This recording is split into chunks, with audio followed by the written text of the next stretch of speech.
रहते हैं, ईश्वर के राज्य में रहते हैं, उसके पुत्र पुत्री हैं, हम सब राजकुमार राजकुमारियां हैं।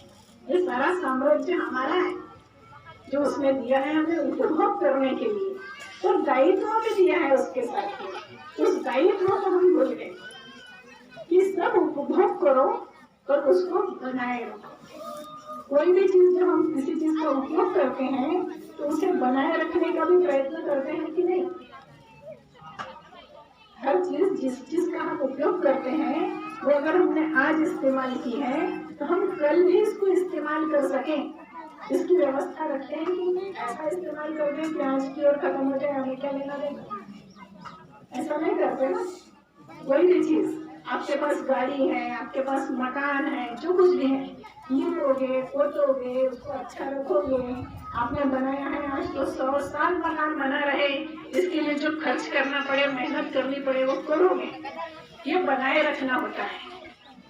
ऐसी प्रकृति ईश्वर ने हमें इस्तेमाल करने के लिए दी और उसे बनाए रखने का जवाबदारी भी दी कि इसको भरपूर इस्तेमाल करो और इसको अच्छे से बनाए रखो ताकि ये हमेशा ऐसे बने रहे। हम आज अच्छे से सांस ले पा रहे हैं, आज हमको खाना मिल रहा है, आज हमको पानी मिल रहा है, तो आने वाली पीढ़ी को भी पानी मिले पीने के लिए, उसको भी सांस लेने के लिए हवा मिले, उसको भी जमीन ऐसी रहे कि उसमें उपज हो। ये हमारा दायित्व है। इस दायित्व के रूप में ईश्वर ने हमें क्या दिया, तो उन्होंने वो यज्ञ पद्धति दी जिससे वातावरण सुगंधित और पुष्टिवर्धक होता है।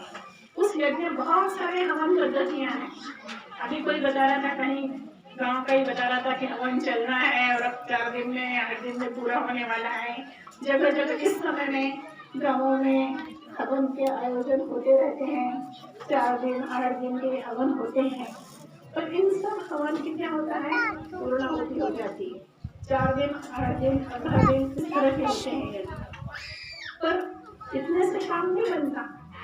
हम साल में 4-8 दिन खाना खा के तृप्त रह सकते हैं क्या, जिंदा रह सकते हैं क्या?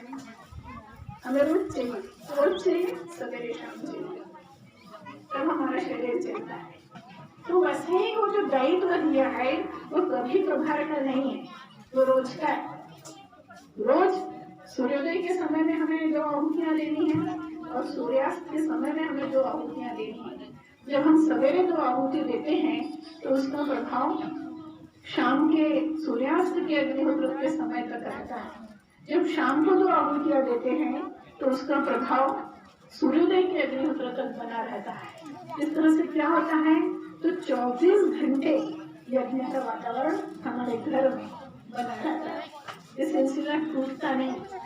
तो 24 घंटे हवन का वातावरण बना रहे, जिससे अग्नि को देवताओं का मुख कहा जाता है। देवता कौन है? प्रकृति देवता है। सूर्य देवता है, चंद्र देवता है, पृथ्वी देवता है, वायु देवता है, जल देवता है। इन सबको देवता के रूप में हम पूछते हैं कि नहीं पूछते हैं? तो ये जो सारे देवता हैं, इनको हमें कुछ देना है तो कैसे देंगे?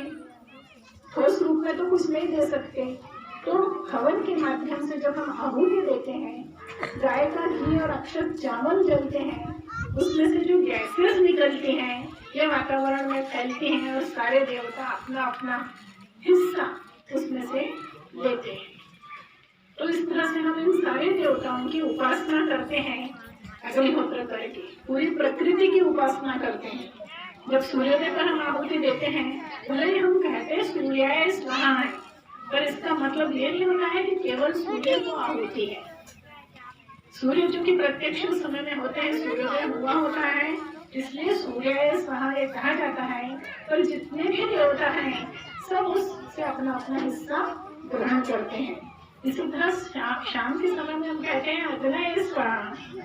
अग्नि हमारे समक्ष होता है, सूर्य अस्त हो चुका होता है, पर वो केवल अग्नि को आहुति नहीं है, वो आहुति सारे देवताओं के लिए है और सब देवता उसमें से अपना हिस्सा ग्रहण करते हैं। तो इस तरह से प्रकृति के जितने देवता हैं उन सबको इस अग्नि के माध्यम से हम उनका हिस्सा देते हैं, जिससे कि वो हृष्ट पुष्ट सशक्त और स्वस्थ बने। अगर वो हृष्ट पुष्ट और सशक्त बनते, स्वस्थ बनते हैं, तो उसका फायदा हमें मिलता है। क्योंकि उस वातावरण में जब हम रहेंगे तो हम हृष्ट पुष्ट और सशक्त और स्वस्थ रहेंगे। सब कुछ हमको वातावरण से मिलता है। तो वातावरण अच्छा बनाना ये दायित्व ईश्वर ने मनुष्य को सौंपा है। हजारों साल पहले अपने यहाँ केवल भारत में नहीं तो दुनिया भर में ये अग्निहोत्र हुआ करता था। दुनिया भर में जहाँ आज ईसाई धर्म है, जहाँ बौद्ध धर्म है, जो हिंदू नहीं है, ऐसे जो देश हैं, इन सारे देशों में भी पहले हवन हुआ करता था। ये सूर्योदय सूर्यास्त का अग्निहोत्र हुआ करता था। जहाँ जहाँ अग्नि लगता था पूरी दुनिया में, वहाँ सब जगह सूर्योदय सूर्यास्त के समय पर अग्निहोत्र हुआ करता था। फिर बाद में कुछ स्वार्थी लोगों ने उसमें कुछ गड़बड़ियाँ की और धीरे धीरे ये आज से हजारों साल पहले, 2,500-3 हजार साल पहले ये अग्निहोत्र बंद करवा दिया गया। तब से अग्निहोत्र छूट गया और छूटने के बाद फिर अब कुछ तो भी करना है तो फिर हम मूर्ति रूप में देवी देवताओं की उपासना करने लगे। उसके पहले मूर्ति रूप में